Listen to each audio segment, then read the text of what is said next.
Hey, we're the Munsons, and we are live just after midday here in Portugal. A very good day to you. This is The Moment on New Reality TV, and Mrs. M is tinkering with things in the background. You okay? Yes, I am. I think we didn't have the right background up, but hopefully it's... God forbid. Hopefully it's all in place, Right, okay. But we're all okay, aren't we? And we've got our guest waiting. I'm actually amazing. I've got something that I'm very proud of that I'd like to share. Really? What? Yeah, I made a printer work yesterday. Oh, yes. That is quite incredible. In this day and age.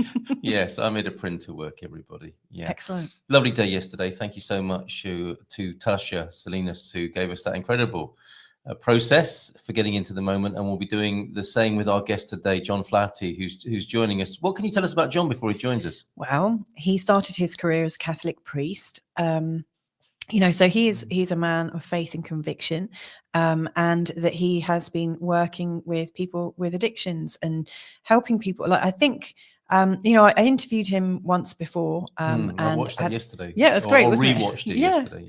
Yeah, it's interesting, isn't it? Seeing how certain things kind of stand the test of time. Yeah. And his commitment to helping people feel at peace, and to feel a sense of grace is what really appealed to me to have another conversation with him. I mean, he's great. Yes. Like timeless wisdom. So, and we should say, shouldn't we, if 30 minutes and even less now is not enough to really connect with John, you're going to be recording a longer interview. Is that right? Yeah, I'm going to be recording it. I'm wondering why. So fear not. Wondering why we've got our names on. We don't normally have our names on. Someone's been tinkering around with these settings. Has somebody been tinkering? Right? Maybe I did it when I was. I look like I'm Carl Munson. Connect the printer. Yeah, what's happening here? Right. Okay. Let's leave that behind. Let's invite our come lovely... into the moment. Yeah, Talking of things that stand the test of time, as you were saying, love, inspiration, and faith. And trust are the themes, I think, some of which we'll be discovering with John. So let's bring him on and say hi, shall we? Absolutely. Let's bring him on now. Hi there, John. Good morning. John. Good afternoon to you. Hi, Louisa, and hi, Carl. Lovely to be with you. Thanks very much for inviting me. You're very welcome. It's lovely to be with you, John. What we love to do here on The Moment is come into the moment. And I was rewatching your interview with Louisa yesterday. And forgive me, this is my summary of what I thought you said. And please feel free to correct it if it's not quite right. But you can't be, we're always connected to source. We sometimes think we're disconnected, and that's a feeling. But you can't not be connected to source, which is what I think you were saying in that interview with Louisa. Yeah, it would have been what I was saying to Louisa in that interview. It's what I say all the time to myself. Right. All the time, that's the message, that we no matter what we do, no matter what we don't do, no matter what we think, no matter what we don't think, or think we've got so terribly wrong or so fantastically right, we just can't be not connected to the source of life that's sourcing everything. Yes. That was a lovely phrase you were saying. It sources everything. That is so it just is. I mean, people refer to that as God. I tend to use a word, the divine. I think Tasha did hear similarly yesterday when you were speaking to her, use that word divine. We can use any kind of description, word, metaphor for that which is extra to, outside of the intellect. The more, if you like. Wonderful. And there's so much more to yourselves, myself, every one of us, than we've come to think there is. Oh, yes. There's so much more. Absolutely. And may I invite you to maybe take us through an active process of connecting with that, because that's what we're all about on The Moment. It's midday our time, and this show is repeated throughout the day on New Reality TV. And I think it's really important to not only talk about it, but actually to do it as well. So we've got permission from the boss at New Reality and the boss, I hope, to actually do it and connect, to have a moment, come into the moment, the almighty moment, as best we can whenever we're gathered together in his or her or their name. So have you a process for doing that, John, that you could introduce us to? I don't know if I have a process as such, Carl. It's a good enough question to ask. I've had to discover so much more about myself, first of all, for me to even be able to use a term like, we cannot be disconnected from the source of life that's sourcing everything. I don't think I would have always thought that was such a central part of what we're about, and such an important thing to grasp.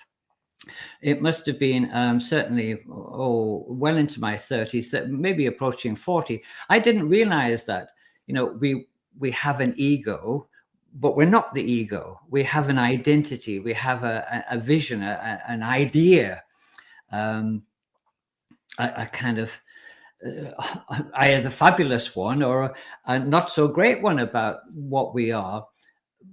But until we actually realize that that's just an identity, it's a creation, it's a fantasy, if you like, created by the mind. John Flaherty, you just described, one time was a Catholic priest, now works with a lot of people in addiction. Yourselves, you do the kind of work that you do currently. You'll have done things in the past. They're things that we do, but it's not really who we are. Mm. And, when we can grasp the bigness of that, it really lets fear and anxieties somewhat disappear. And I would love to introduce, those who are listening today, and maybe in the next part of the program that you've invited me to do, to see if we can grasp that. Now, I don't know if that is a process, but it's a discovery. It's a means of finding out the more, that expansiveness, that new reality that you keep referring to, that so many people are waiting for. It's not that it's not being there all of the time, but where we're entering more and more into the awareness of it, that's all. And when we grasp that, we do expand. We shed some of our fears and some of our anxieties. We feel more confident. We feel that we're more on purpose in life. I'm feeling that as you speak. Definitely.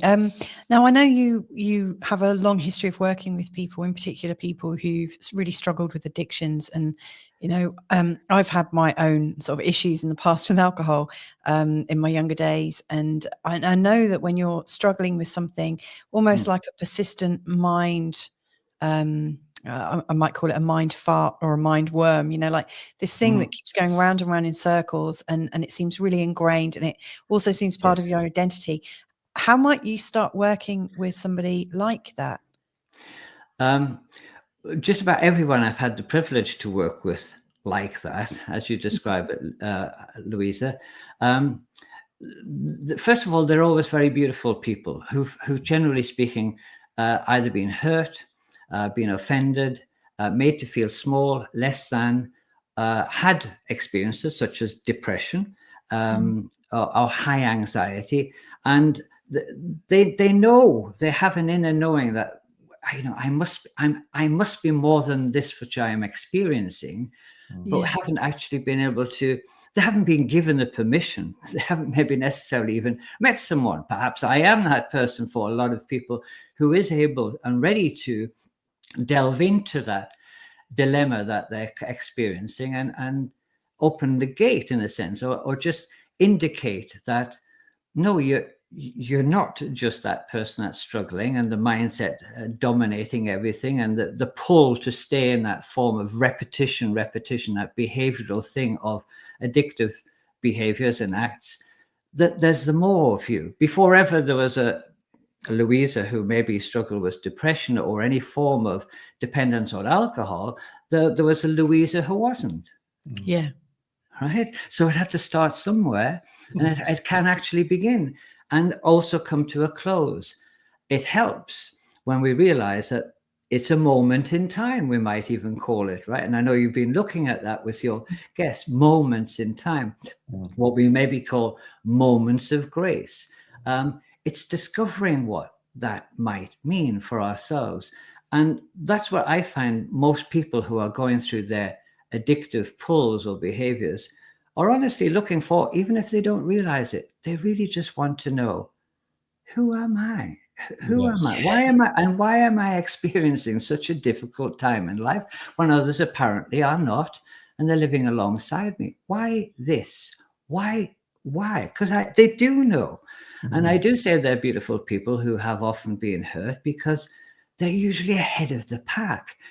I honestly do think that they're almost ready for the bigger picture, the newer reality, which hasn't actually been harnessed yet. It just hasn't been experienced enough, but they're there. They are ahead of most people. And it's trying to keep that bigness in small, which is awful sad to see. So Louisa, I can tell from my connection with you that if ever that was an experience of yours at one time, it's certainly not the one that actually is really holding central in your life at present. It's very wonderful and honest and open of you to be able to share a vulnerability of that kind of your own. But the more we can get used to doing that anyway, the better, because we realize it's not a failure. It's only just part of our discovery of A, who we're not, and then, well, if I'm not that, who am I? Who and what am I? Absolutely. That's when it gets exciting. That's maybe when we call it a moment of grace or an interruption that comes and thinks, well, let's go and have a little look at that. If you like, it's the divine God's invitation for us to do just that. It must be a blessed relief, John, for people to find you in that way. Okay, well, I like to think so. And people do obviously express that to me. Yes. And it is wonderful to hear that, at last that something or somebody appears to be making sense of their otherwise no sense of what they're going through. Sure. Now, we can all do that, but we've got to go to our true self to be able to do that. We have to move away from that little small idea of John Flaherty being the answer to all problems about all people, because that's not true, John. That's why we brought you here today. Well, we'll make to find out. Maybe, do you know what? Maybe I am. Why would I limit myself to that? But it's not the starting place. And I know what you know, that I mean that. It's not, that. It's if I speak to the heart of someone from my heart, or the soul to another soul, then I know we can't go wrong. Do you know what? It's just bypassing that mind and all the things I learned about addiction or learned about behaviors. That's just stuff of the head. But when there's that one-on-one connection without any kind of judgment or criticism, that's when grace, as I would call it, sometimes, I don't often use the word very much, it begins to break through. And new revelations, new realizations begin to pop into place. Well, that perhaps is the process, and in the way you're talking about it, it's conversational, it's over time, isn't it? And we all have our different ways of discovering or being blessed by grace in this way, and it's lovely to hear the work you're doing. And I noticed you chose your words carefully, I think, when you said people have issues that other people don't appear to be having, which is a really brilliant way of voicing that, because we probably all are in some way, aren't we? And we sure are. These way showers that the ones who are ahead of the curve are maybe the first to break ranks. And this is a thing for everyone, really, isn't it? In the kind of world we live in. And do you think there is now an amplification or a quickening of that, of this coming out, our real coming out of who we truly are? Do you sense that we're in a particular epoch of that? I do and I don't. In the sense that, okay, which says nothing, of course, and maybe it says everything. It says a lot. Yeah.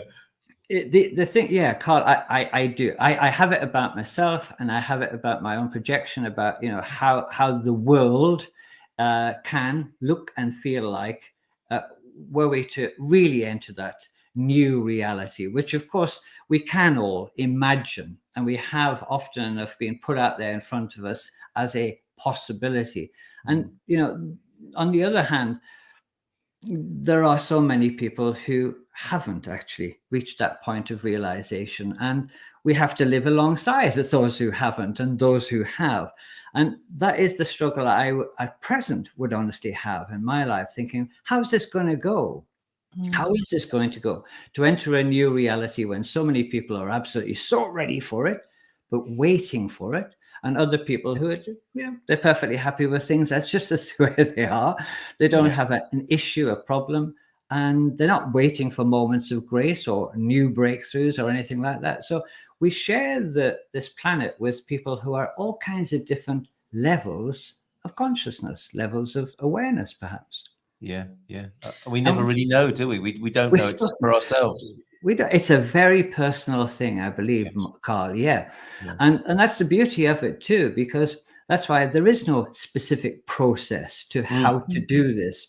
Yes, indeed. There is no particular way of how to find. I noticed that the label, the title almost you gave to me, how to find grace in the moment. Well, I thought, well, do you know what? I don't think we can find it. It's something that actually, first of all, enters in. If it's going to at all, it will be very personal, very specific to each individual. It has to be. Sometimes it will come very kindly to us. Other times it will have to interrupt in a kind of not so gracious kind of way, you know. I'm laughing because yes, Sorry, go ahead, Carl. I was laughing because many of us know that, don't we? We would love to have Grace whisper in our ear, all gently and kindly. Yes, yes. Yeah, absolutely. You know, yeah, we've been brought up on this idea of the divine being like that, you know, all kind of meek and mild, as often Jesus is portrayed. However, you know, life's not like that. And life is just lifing us. And life is God. You know, it's another beautiful word for God. It's life. Yes. Life's just breathing you and I in this present moment. We don't have to do anything. No, it's so true, isn't it? So true. We believe we have to, and this is something Tasha was saying yesterday. Sorry, I'm monopolizing. No, I'm loving this conversation. I was looking at the moistness of your eyes. It's a good test, isn't it? It's like like moistening up is a barometer of me being in my heart, I think. Yeah, really. Right. And yes, maybe we could get a sponsorship based on that, like Kleenex, Kleenex tissues. I know. But the lovely thing about that, of course, when you know the tears do appear to come, or moisturizing of the eyes, as you've described it, it's a feeling, isn't it? It's a welling up. It's a feeling. Yeah. You know, we struggle with words. Words are never going to do it. We rely on words so far too much. But you know, if real alteration of anything in life is going to occur, it will come through fear. We will feel it. We feel our way through it.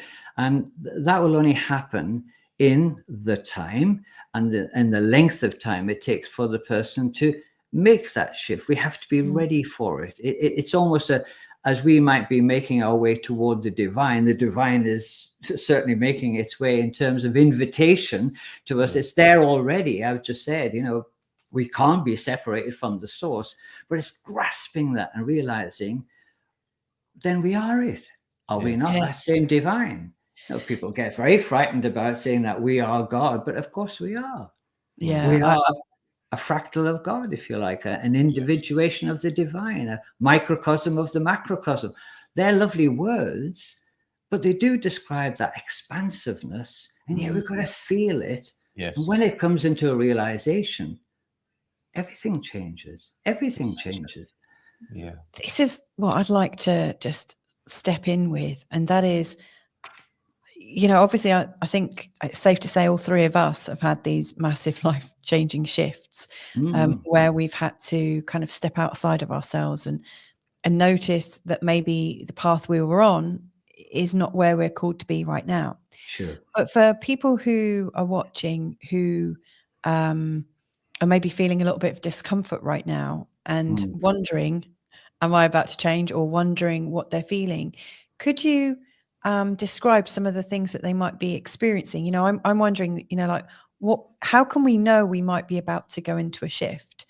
You know, what symptoms? Yeah, what symptoms are there if there's a shift coming? Because I know what it was for me, and I can recognize my shifts coming and going. I'm sure you can too, but I'm wondering if there's almost like a universal language or a few themes that come up and what their next steps might be. Gosh, it's an excellent question, Louisa. And again, it is definitely going to be very, very personal to each individual. For myself, when I had to make a big shift, the starting place was 11 years in a Catholic priest. And I do refer to that a lot, okay, but it was only 11 years of my life. I've been married 30 years, so you know it was only a third of my lovely marriage to Anne Louise. And in terms of difference, well, you know, my life is far more spiritual, far more connected, far more expansive, far more in tune, if you like, with life, courtesy of being partnered in it with my beautiful wife. Now, I deprived myself a lot of that in my earlier years. because it just didn't go with being a Catholic priest. It's just not on the script. It's just not allowed. And I reached a point of realizing that was detrimental to me, highly detrimental to me. I entered into it with absolute feeling that this is it. This is the platform I require. But to stay on what you've just asked me, Louisa, there is the inclination where, well, I have to step into the great unknown. If I come out of this idea, this role, this career, what do I go into? It's the only thing I had studied or practiced or been trained in. And it was a question of stepping into the great unknown. That can be very scary. And yet, guess what? You're just taken into it. As soon as you give the okay and meet the invitation, it happens. It just happens. And I think you'll have had an experience of that, of a kind that you'll describe differently, Louisa. And each person will have their own. But, we're almost taken in. Once we actually think, yes to the answer, to the question, have you had enough yet? Have you had enough yet? Yes. It's a beautiful question. When that dawns, and it did for me, because it was beginning to kill me, the very thing that I thought I was, so central to and so part of. But it was actually minimizing me. It was certainly not expanding me. And therefore, how could I have been of any real assistance to those who are looking for some part of what I'm expressing to you now? So it's a kind of movement, I think, that you're taken through. And for the person who's unsure about that, think, well, it must have happened for him, but I can't think it's happening for me yet in that way. But, I can only just say, answer the question today. Have you had enough yet? Have you really had enough yet of how you've been doing you? I love that.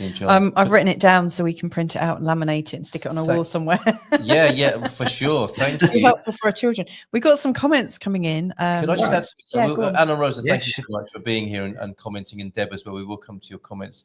Just wanted to pick up on, have you had enough yet? And although the water is coming out of my eyes, it isn't coming out of our taps in the house at the moment. We've had a mix-up, which has meant our water supply has been cut off. Nothing worse. It's interesting how inconvenient, and when you're used to, and we know the water's cut off, and we go to lift the tap up, the faucet, and water should be coming out. Oh yes, I remember now. The water's been cut off, and it just occurred to me as an amazing metaphor that we have that connection with the divine as well, don't we? That we've cut off in many ways. It would appear that in many ways our world is one where we got cut off because we didn't pay the bill or something ages ago from the divine. Yes, and just water on its own is a massive inconvenience if you've got used to it.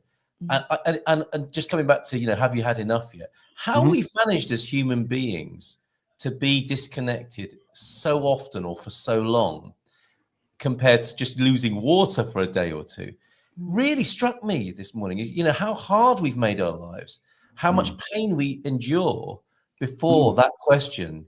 I think I've had enough now. We've developed an incredible tolerance, haven't we, for that pain of disconnection.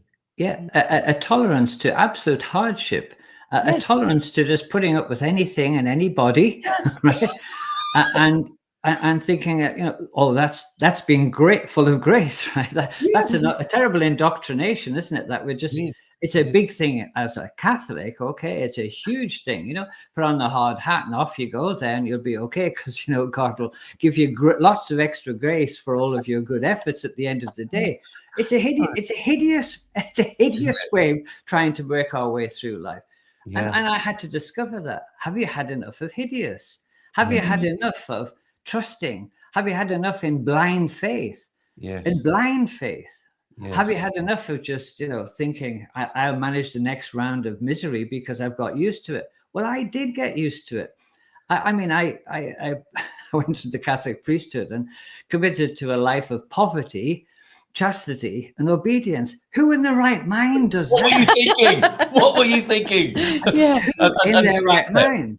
To be fair, there is a beautiful promise in that, isn't there? You were obviously acting on good faith and something beyond that will be magnificent for you potentially. Well, that's how it was laid on a plate for me, and that's what I, I absolutely trusted from the age of 11 to, right through that whole period of time, trained in it, and think, but it's so unreal, Carl. It's unrealistic, and I had to break the unrealisticness of it, because actually people were requiring more of me and I was requiring more from them than that kind of mentality enabled.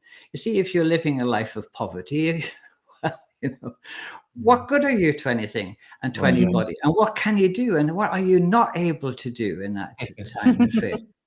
Because the world requires that. Life doesn't. Life's just lifing you.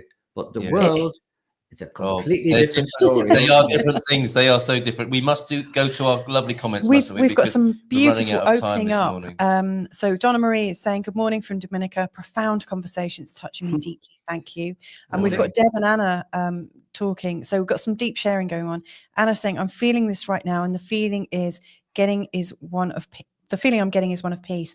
I've no clue where I'm going, but I'm going. Detachment at least. This is how I'm feeling right now. Keep it up. Keep it up. Deb is saying, good morning. Yes, I've been going through an awakening for the past year and a half. But this week I've been feeling quite uncomfortable, like something is changing. I feel a disconnect from my husband even. And we've been married 40 years and are happy and in love. I had a good cry yesterday and talked to him about it. And then Anna, absolutely, bless you. I mean, we have to talk quite openly as well, because sometimes you do need to do that. Anna Rosa is saying, exactly, what's your tipping point? Your personal suffering to simply detach from everything causing it. Yeah, nice one. Wow. Thank you for all that beautiful sharing. Amazing. Fabulous, absolutely fabulous. And that's where people are. That's where a lot of people are, and we've got to respect that. I certainly do. And I use the word a terrific privilege to be allowed to enter another person's life and to share in that process. That's a process, of moving from who you're not to who you really are. Oh, yes, indeed, absolutely wonderful. And as well, there was something you said about, or you made the case or highlighted the fact that sometimes it is a rude awakening and it's a grand gesture of a life change, and it's also can be quite not out there and showy, can't it? We've had some really powerful conversations this week that are not about divorcing, although that has come into the conversation in the last few weeks as well. I mean, in all seriousness, it's been very tough. Well, I mean, it's almost like we have almost asked ourselves, have you had enough yet? Yes. But neither of us have. Instead of making a massive outward change, we don't want to break up the outward. No, it's had to be an internal rewiring. Absolutely, like microsurgery rather than a massive explosion, and they're equally profound and difficult. Oh, and essential. We're not we're not meant to live this life, in absolute, in paradise all of the time, because it's not. The world isn't. Life's lifing us, but we have to live in the world and yet not be of the world. And there's a little bit of a trick in that in itself, right? And maybe that's something we can look at in your later part of the conversation. Well, your sense of timing is impeccable, John. We do have to leave it there today, and look forward to a deeper conversation that spreads out as well as goes deep, which you managed to do with us in a very short space of time this morning. So I really thank you for that, and everybody who tuned in and shared a comment with us. Please stay in touch. It's really good to know you're there. And if we can help in any way, we are here at midday every day, Portuguese time, and it's repeated on New Reality TV throughout the day. So let's help each other with this. John, thank you so much for being here. Excellent. We look forward to seeing you on the screen again soon. Great to have met you. Thanks once again, John. All right. Ciao, ciao. Fantastic. Bye.